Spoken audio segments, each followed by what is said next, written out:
Hello hi जय जगन्नाथ मो शिबू आपण मानक आम चैनल मंच विथ मदर एंड सन को बहुत बहुत वेलकम करुच्ची। जदि आपण मैंने मो भले स्ट्रीट फूड खाइबा पसंद करते आउ किछि दिन डिफरेंस रे चाट वगैरह खाइबा को इच्छा करते तेबे आज रेसिपी आपण मानक पई। तो मु आज आपण मानक सह शेयर करी सुपर क्रिस्पी आलू टिक्की चाट रेसिपी। तो प्रथम मुझे आलू को भल भाव धोई दुई फाड़ कर प्रेसर कुकर दे गोटे हुइसिल दे भल भाव सिझे नहीं। आलू ठंडा होगा पर ता चोपा छड़ाई ताको गोटे बाउल नहीं पोटाटो स्मैशर हेल्प रे ताको भल कि चकटी देबा। भल कि आलू को चकटी सारिया पर से देबा किछि कटा कंचा लंका, स्वाद अनुसार लुण, कला लुण, गोटे चमच जीरा गुंड, आधा चमच गरम मसला, गोटे चमच चाट मसला, किछि कटा धनिया पत्र, 2 चमच कॉर्नफ्लोर, गोटे चमच मैदा दे भल भाव चकटी दे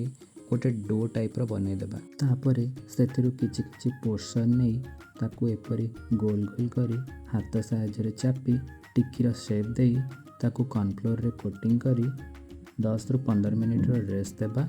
मुझे टिक्की को कॉर्नफ्लोर रे कोटिंग करिछि।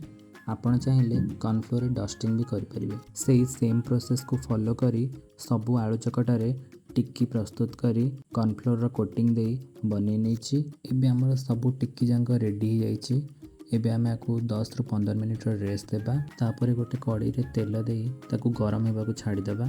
तेल मीडियम हॉट हेबा परे गोटे परे गोटे सबू आलू टिक्की को तेल रे दे देबा। एबे फ्लेम को मीडियम करी गोटे पट ब्राउन होगा जाके फ्राए करवा। गोटे पट ब्राउन हो गला परे टिक्की को पलटई दबा। दुई पट ब्राउन होगा जाके फ्राए करवा। दुई पट भल भाव ब्राउन हो जा परे ताको तेल रू काढ़ी नेबा।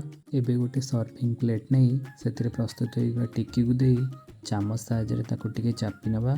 तापर 2 चमच फेंटी रखिथिबा दही देबा। गोटे चमच खट्टा मिठा तेंतुड़ी चटणी, गोटे चमच पुदीना चटणी, किछि फ्राए सेव और किछि फ्राए बादाम मंजी को दे रेडी करनबा स्ट्रीट स्टाइल क्रिस्पी आलू टिक्कीर चाट। आग को वर्षा दिन आसुची। जदि वर्षा दिन ठंडा ठंडा पागरे किछि गरमा गरम और चटपटा खाया को इच्छा हुए ताहले थरे रेसिपीटी बनातु एवं कमेंट रे जणातु केमती लागिला। रेसिपीटी भल लागिथिले लाइक शेयर एंड सब्सक्राइब करिया को जमार भूलिबेनी। रहिली जय जगन्नाथ।